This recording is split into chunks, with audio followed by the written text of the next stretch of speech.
no conoce su historia está condenado a repetirla. Buenos días, buenas tardes, buenas noches, donde quiera que esté. Mi nombre es John Levy. Gracias por estar aquí. Esto es Cultura, antiguo blog del Capo. Me han escrito bastante que retome las historias, señores, de esos capos, de esa gente que influenciaron el bajo mundo y que de una forma u otra ha tenido su repercusión a nivel social, a nivel de la música y a nivel internacional. Vamos nuevamente. La encuesta que hicimos ganó Alex Trujillo, por eso vamos a hablar de este capo que en su momento fue el más perseguido de toda la isla de Puerto Rico. Así que vamos a responder las siguientes preguntas. Por ejemplo, ¿cómo un tipo que fue criado sin ninguna necesidad pasó a ser una de las personas más oscuras de las calles de Puerto Rico? ¿Cómo fue relacionado con la baja de uno de los mayores precursores del reggaetón en la isla, conocido como Coco Bling Bling? Y sobre todo, ¿cómo una persona con tan solo 23 años fue condenado en una prisión de Georgia, Estados Unidos, donde le pidieron más de 200 años de cárcel? A lo largo de este video vamos a estar respondiendo estas y otras preguntas. Me gustaría que, como siempre, tú aportes mucho más a esa historia en la caja de comentarios. Pero para responder estas y otras preguntas, empecemos desde el principio.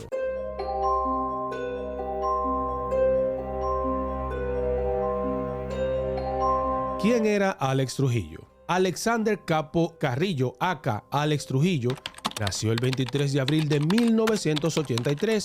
Más conocido como Alex Trujillo, es un ex narco puertorriqueño quien controlaba una parte importante del bajo mundo en la isla, el cual era temido por todos y respetado incluso por las autoridades. Tuvo una carrera oscura de película donde nadie estaba seguro cuando él se ponía para la calle. Por cosas de la vida terminó en la misma cárcel de aquel que le había dado de baja a su hermano años atrás.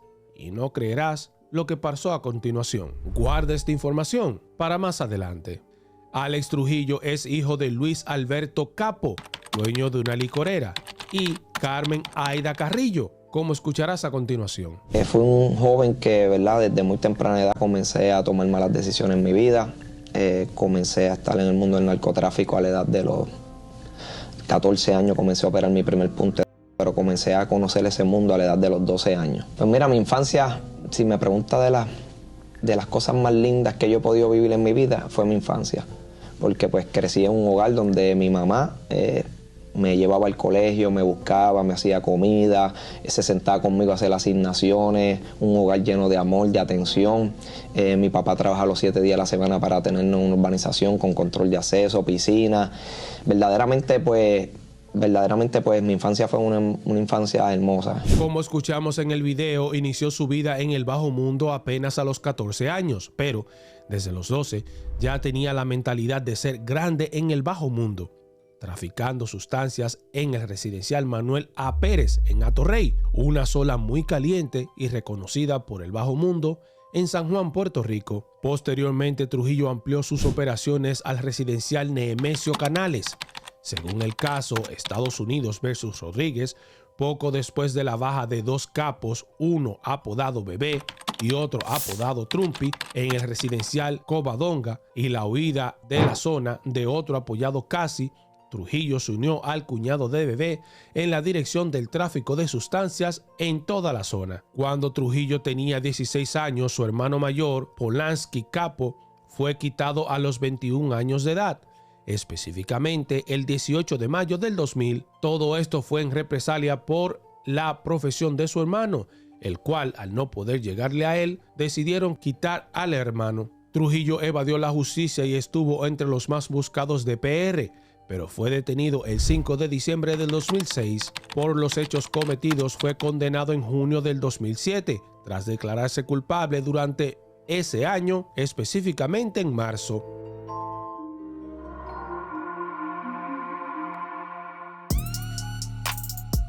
Inicios. Alex Trujillo, a quien desde ahora en adelante llamaremos Trujillo, fue uno de los jefes más respetados en la zona del residencial Nuestra Señora de Covadonga. El ascenso de Trujillo no fue nada fácil, ya que, como siempre en Puerto Rico, en cada residencial hay organizaciones que controlan y nadie está por ceder territorio solo para que otra persona los ocupe. Así Trujillo desde muy temprano tuvo que pelear por territorio. En 1998, el residencial de Nuestra Señora de Covadonga era el lugar perfecto para expandir un negocio del bajo mundo. De todos modos, la competencia era muy reñida entre los jefes de otras organizaciones. Para la época estaban adelantados a su tiempo, pues incluso los vigías de estas estaban equipados con radiofrecuencias para monitorear y avisar si algún enemigo contrario o persona de dudosa reputación o no conocida entraba al caserío. Trujillo empezó en el bajo mundo con Bebé. Al principio solo era un corredor de puntos, pero se adueñó de la organización junto al cuñado del mismo. Aproximadamente en el 1998, como dijimos anteriormente, el poder de Trujillo radica en su conocimiento del negocio, ya que ocupó todas las posiciones hasta llegar a la cima de la misma. La posición más baja de la misma es reconocida en ese entonces como runner, y Trujillo empezó ahí mismo apenas a los 14 años de edad. En 2002 le dan de baja a su jefe Bebé, después de darle de baja a su jefe Bebé en el 2002 porque querían quitarle el punto. Toma posesión un reconocido capo de la zona llamado Luis Osorio, aka Trompi, el cual se asoció con otro de la zona muy reconocido llamado Cristian aka Casi. En una ocasión le preguntaron a Trujillo qué era lo que más le movía a realizar todas esas bajas e implementarle respeto en las calles, y él dijo lo siguiente: ¿Qué tanto te impactaba o te influenciaba la música de maleanteo a Alex Trujillo? Y es algo que, ¿verdad?, que trae mucha influencia porque pues los cantantes tratan de plasmar lo que se vive en la calle. Muchos de esos cantantes sabemos que no son narcotraficantes ni nada, pero se pasan con personas que son narcotraficantes y de ahí ellos cogen palabras y cómo se vive y cómo se piensa, y ellos tratan de plasmarlo a través de la música, pero trae una contaminación porque la realidad es que proyecta en los jóvenes, ¿verdad? Que si, mira, que si mando mis diablos, que si bórrale la cara, que si, ¿sabe? Que si sácala, ¿sabe? Todas esas cosas se van plasmando, las palabras son semillas. Como una palabra, ¿verdad?, puede traer la alegría a tu vida, también puede traer tristeza, pues así son las palabras. Las palabras traen una semilla en el corazón y muchas personas absorben esa semilla, esas palabras, y muchas veces, aunque tú no quieras creer, cuando tienen un problema y escuchan canciones Bórrale la cara, lo primero que va a pensar que voy a coger una pistola y le borro la cara. Sácala, dale, úsala, no le tengas miedo. Como escuchamos en los audios, una de las cosas que más motivaba a Trujillo a hacer todas esas bajas y ser el jefe en el bajo mundo era la música reggaetón. Como escuchamos, cuenta que el efecto que tenía la música en él, especialmente la de Héctor el Father, con temas como Sácala, lo hacía sentirse el jefe y borrar caras como se conoce en la cara de Puerto Rico. Lo irónico de todo esto es que se rumora que años después el mismo Alex tenía problemas directos con el combo de los 70, y más aún que fue mencionado en la baja de Coco Bling Bling. Para los que no saben, Coco era un reconocido capo boricua que fue uno de los precursores de la música reggaetón en Puerto Rico. Ampliaremos esta información más adelante.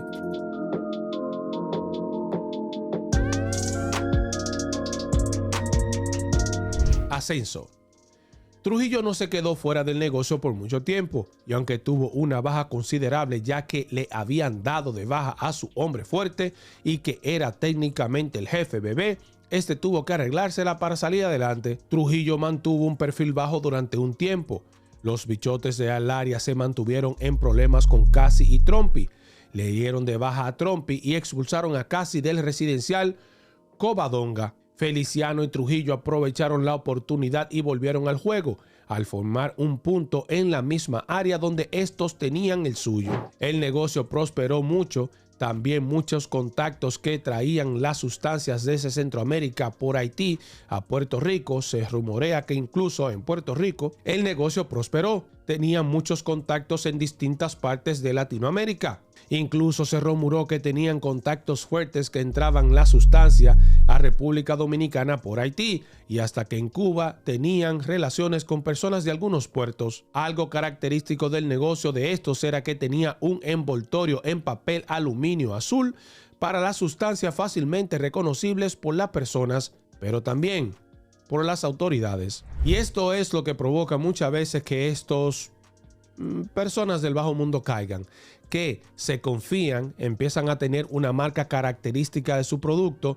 y si bien es bueno para el negocio porque los posibles clientes o los clientes actuales lo reconocen, también las autoridades pueden utilizar esa información para caerle atrás, algo que le podría costar mucho, como veremos más adelante. Como era de esperarse, al estar lleno de poder, Trujillo fue relacionado con el mundo del reggaetón, que era o es el medio por el cual los títeres de Puerto Rico lavan su dinero, con la diferencia de que mientras muchos bichotes optan por apadrinar un artista y firmarlos, se rumorea que en su momento Trujillo realizó él mismo una tiradera para Don Omar, Héctor el Father y Tito, que escuchamos a continuación.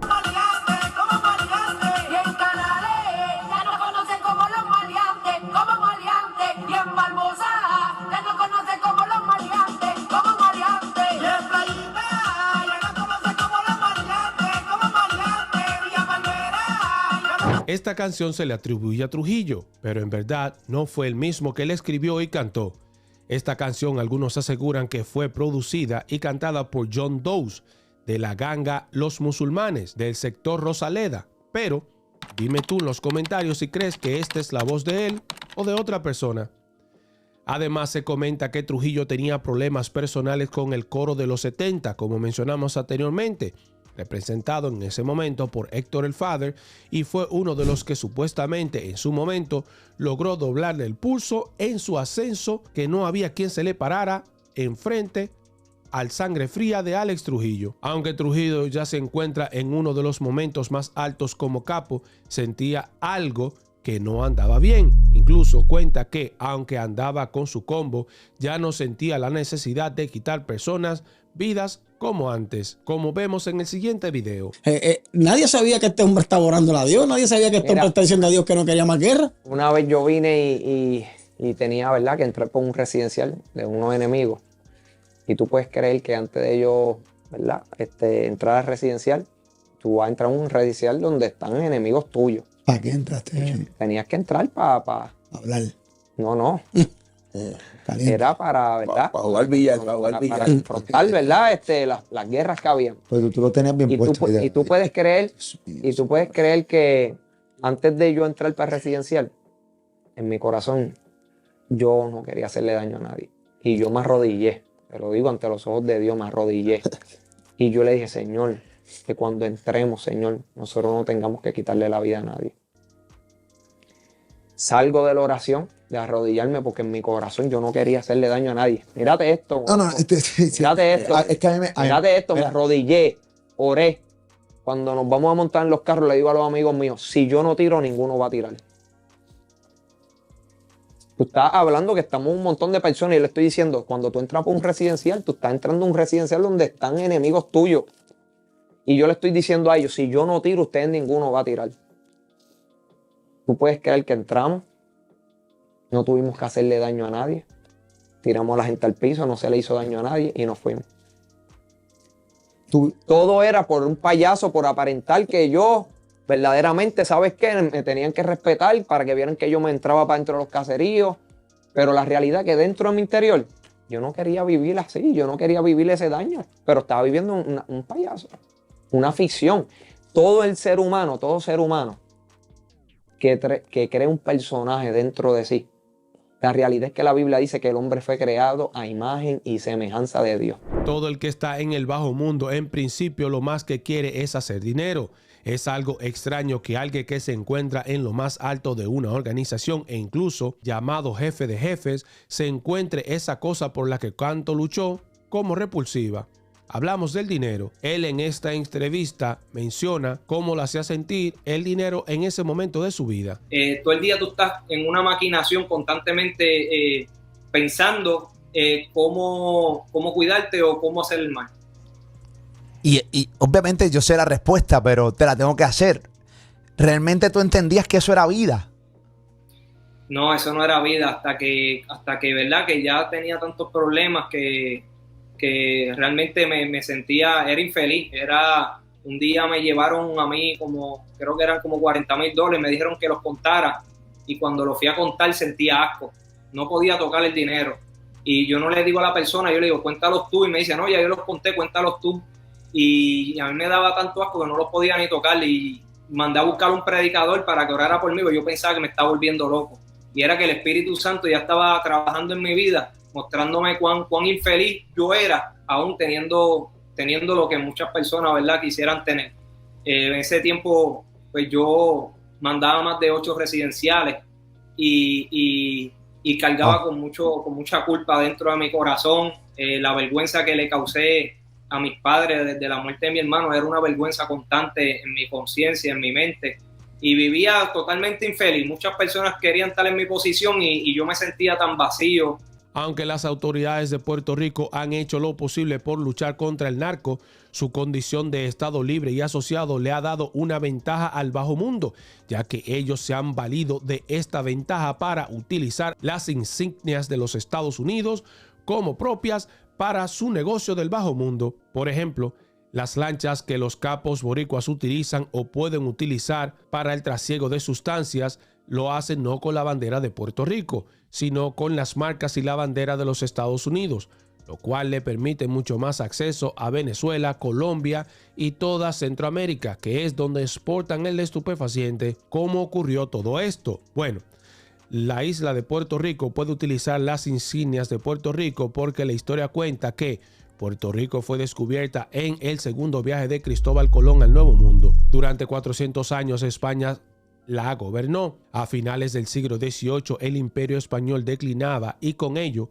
iniciaron los movimientos de independencia a lo largo de sus colonias en América. Es importante destacar que la independencia de los Estados Unidos de Norteamérica fue en 1776 y fue un ejemplo a seguir, por ejemplo, por otros países. El primer país hispanohablante en tener una revuelta para su independencia fue Ecuador en el año 1809. Cuba fue la última de las colonias españolas en América en independizarse. Esto se logra a raíz de la Guerra Hispanoamérica en 1898, una guerra en la que los Estados Unidos de Norteamérica lucharía contra España en apoyo a la independencia de Cuba. España fue derrotada y Cuba quedó bajo la tutela de los Estados Unidos, al igual que Puerto Rico, las Filipinas y Guam.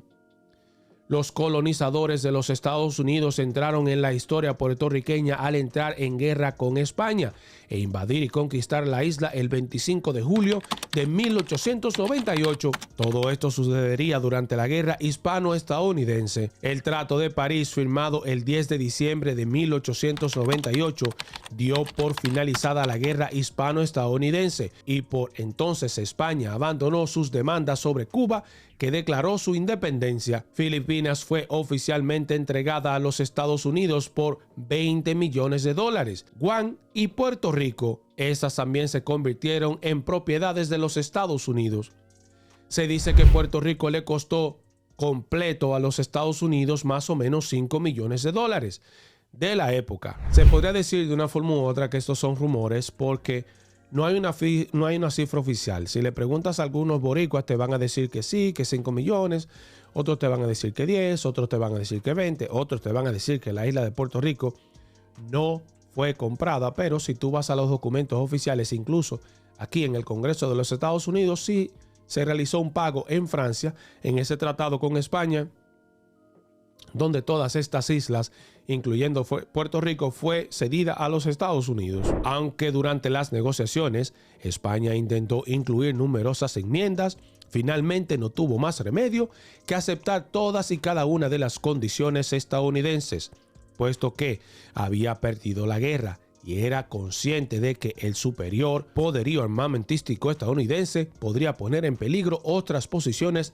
de la española en Europa y África. El trato se firmó sin la presencia de los representantes de los territorios invadidos por los Estados Unidos, lo que provocó un gran descontento entre la población de esas nuevas colonias, especialmente en el caso de Filipinas, quien acabaría enfrentándose contra los Estados Unidos en la guerra filipino-estadounidense. Este enfrentamiento marcó el fin del Imperio Español.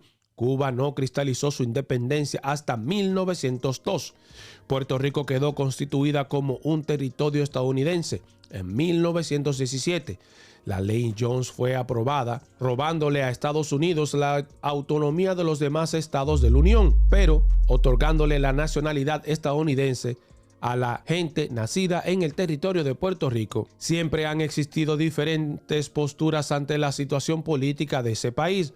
Por ello, en 1992 se efectuó un referéndum donde los puertorriqueños votaron y decidieron mantener esta situación política. En 1998, Puerto Rico institucionalizó su constitución como Estado libre y asociado. Algunas de las limitaciones que poseen los puertorriqueños son como Estado libre y asociado que no pueden inferir en las leyes estadounidenses, pero los Estados Unidos pueden inferir de manera abierta en la constitución y las leyes del país. Es decir, el Congreso de los Estados Unidos tiene el completo y absoluto poder de cambiar las leyes y reglamentos que gobiernan y controlan la isla de Puerto Rico, pero esto no pueden hacer lo mismo con las leyes en los Estados Unidos. Hoy en día se sigue cuestionando la política puertorriqueña en este sentido. Algunos prefieren convertirse en el estado número 51 de la Unión.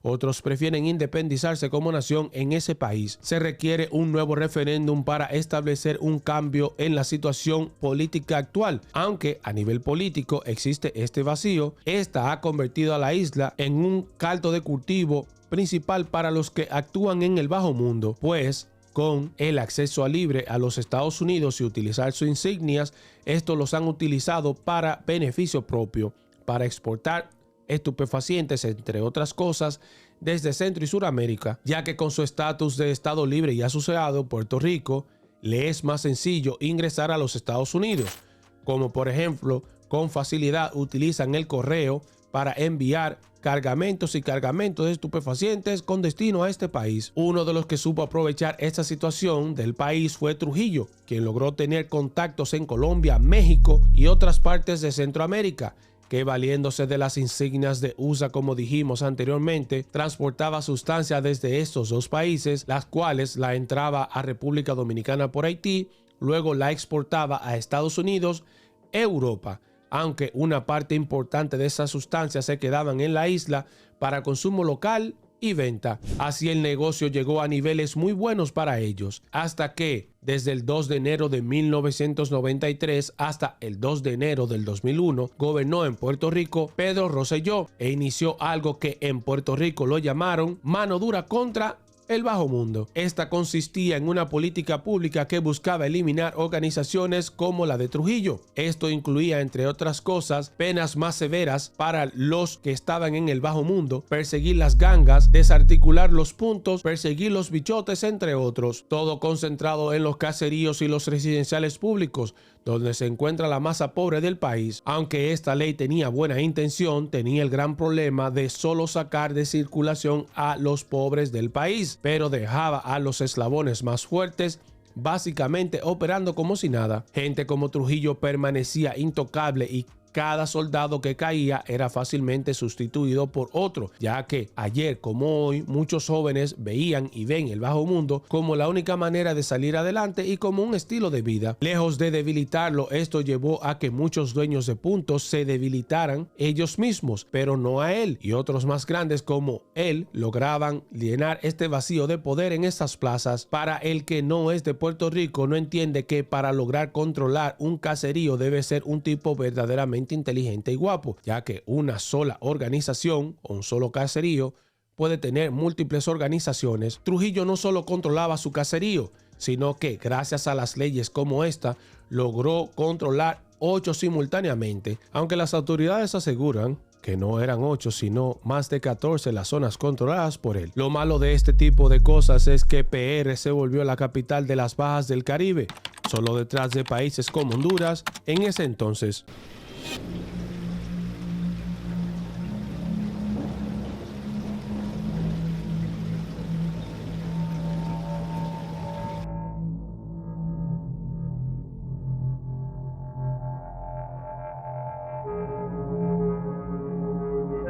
Así llegamos a la caída de Alex Trujillo. La caída de Trujillo se produce en parte porque los controles gubernamentales que ya hablamos a mediados del 2000 y 2006, muchos capos de Puerto Rico fueron eliminados. Irónicamente se trajo un descontrol a la calle y te preguntarás el por qué. Es algo sencillo. La calle es como la milicia. Cada milicia tiene los altos mandos, los oficiales superiores y los soldados. ¿Y qué pasa cuando una tropa no tiene altos mandos? Que los soldados hacen absolutamente lo que les da la gana, actuando por impulso y sin planificación. Así es que muchos soldados empezaron a dar sus propios tumbes y a eliminar personas que no tenían que eliminar. Y ya nada era seguro. Incluso Trujillo se dio cuenta de esto y fue forzado a estar moviéndose de un sitio para otro. La caída de Trujillo se produce también porque uno de sus más fieles allegados cayó preso y decidió cooperar. Trujillo ya había caído preso, pero siempre lograba salirse con la suya. Pero esta vez era completamente diferente. Este testigo no tenía miedo como los demás y su colaboración fue crucial para finalmente hiciera que cayera el capo. Así que el sujeto, que conocía con detalle cómo funcionaba la organización, decidió cooperar. Este dijo específicamente cómo funcionaba todo en el residencial Nuestra Señora de Covadonga. Le contó todo a las autoridades desde 1996 hasta mediados del 2003-2004. En los archivos del FBI, esa persona que pasó a protección a testigos de la fiscalía fue identificada solo con el nombre de Omar Bajito o el sicario. Trujillo fue arrestado nuevamente en febrero del 2007, cuando presuntamente controlaba 15 puntos de sustancias en San Juan, Puerto Rico. Otro de los problemas que ofrecieron también en este caso fue mencionado el momento en que fue arrestado nuevamente el 7 de febrero en San Juan, Puerto Rico, donde controlaba 15 puntos. ¿Y dónde radicaba el problema? El problema radicaba era que Trujillo tenía tanta fuerza que en un principio se dice que supuestamente juntaron más de 80 oficiales para darle captura al mismo, porque como veremos más adelante, fue uno de los hombres más buscados de Puerto Rico, pero este tenía tanto dinero y poder que iba comprando a los agentes, y los agentes que no lograba comprar, miren lo que pasaba. Con toda la tarea y el trabajo que se estaba haciendo, Trujillo tenía otro gran problema. Este se enfrentó a que agentes del FBI estaban siendo infiltrados en su organización, informando también lo que pasaba con Trujillo, y estos llegaron a ser personas claves en su juicio. Uno de estos agentes infiltrados fue Alexis Rivera Feliciano.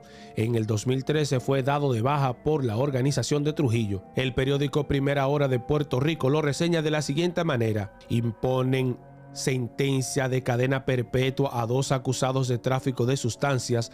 También fueron sentenciados por cargo de conspiración para poseer y llevar de alto calibre. 2 hombres fueron juzgados a cadena perpetua por la jueza Carmen Consuelo Vargas, el Tribunal de los Estados Unidos para el Distrito de Puerto Rico, por el delito de conspiración para poseer con intención de distribuir toneladas y toneladas de sustancias en la recta del caserío Nemesio R. Canales en San Juan, Puerto Rico. También fueron sentenciados por cargos de conspiración de poseer y llevar, aumentando así la ofensa de tráfico de sustancias que ya tenían. Melvin Méndez Roldán, conocido como Mel, y Jerry Rodríguez Reyes, apodado Kiri, enfrentaron un juicio en el cual el gobierno presentó evidencia sobre las actividades de tráfico de sustancias de los mismos, incluyendo 7 bajas relacionadas con el testigo que se presentó en ese momento y actos lesivos de parte de esa ganga. Entre las bajas que estos realizaron se menciona la llamada masacre de Llorens, en la que 3 personas fueron dadas de baja y cuya autoría fue adjudicada a Rodríguez Reyes y a Héctor González Suárez. Además, se sentenció por la baja de Luis R. Ortiz Santos, alias Cleca,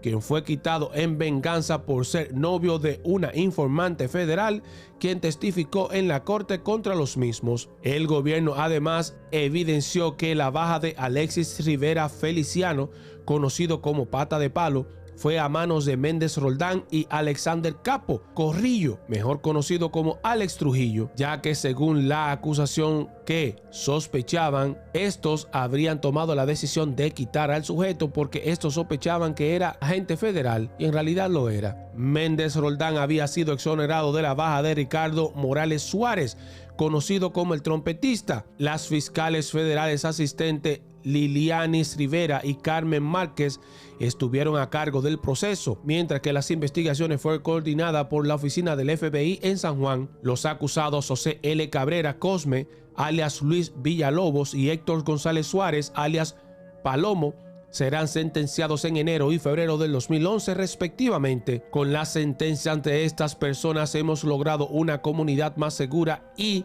se le ha hecho justicia a las víctimas y a sus familias, aseguró la jefa interna o interina de la Fiscalía Federal en San Juan, Puerto Rico, Rosa Rodríguez Vélez, en su momento. Para que tengan idea más o menos de lo cruel que era este grupo, a este agente encubierto del FBI dado de baja por Alex Trujillo en su momento, se le encontraron en el cuerpo más de 80 orificios de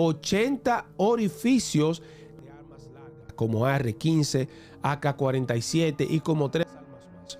Precisamente porque estos, aunque tenían razón, sospechaba que era un agente federal.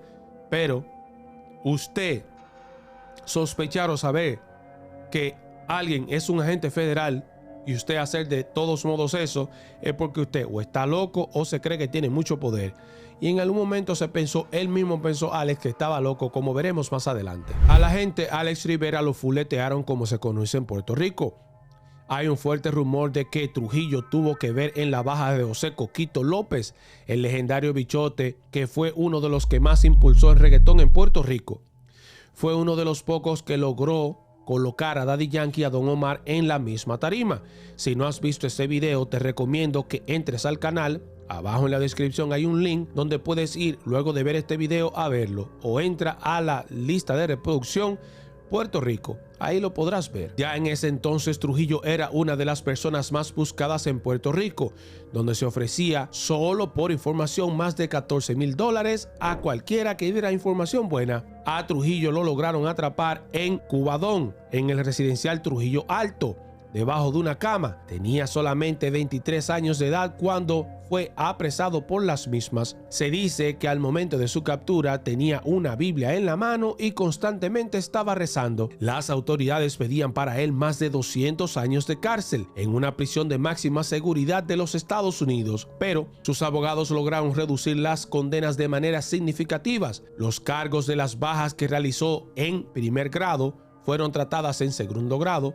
Por eso lograron que fuera enviado a una cárcel de Georgia en los Estados Unidos, pero ya no con cadena perpetua. Según el Orlando Sentinel, después de su captura surgió una batalla entre las facciones de los diferentes capos del bajo mundo en Puerto Rico, con organizaciones más nuevas tratando de controlar la zona que era de Trujillo. Algún tiempo después de su arresto, la policía arrestó a 6 miembros de su organización que aparentemente intentaban provocar unas bajas masivas en represalias por la captura de su líder. Los abogados de Trujillo solicitaron nuevamente una reducción de sentencia en 2019 del acusado. Puede que si Trujillo no cae preso no estuviera vivo hoy mismo, como él lo dice en diferentes videos, pues este cuenta en múltiples ocasiones lo cerca que estuvo de la muerte.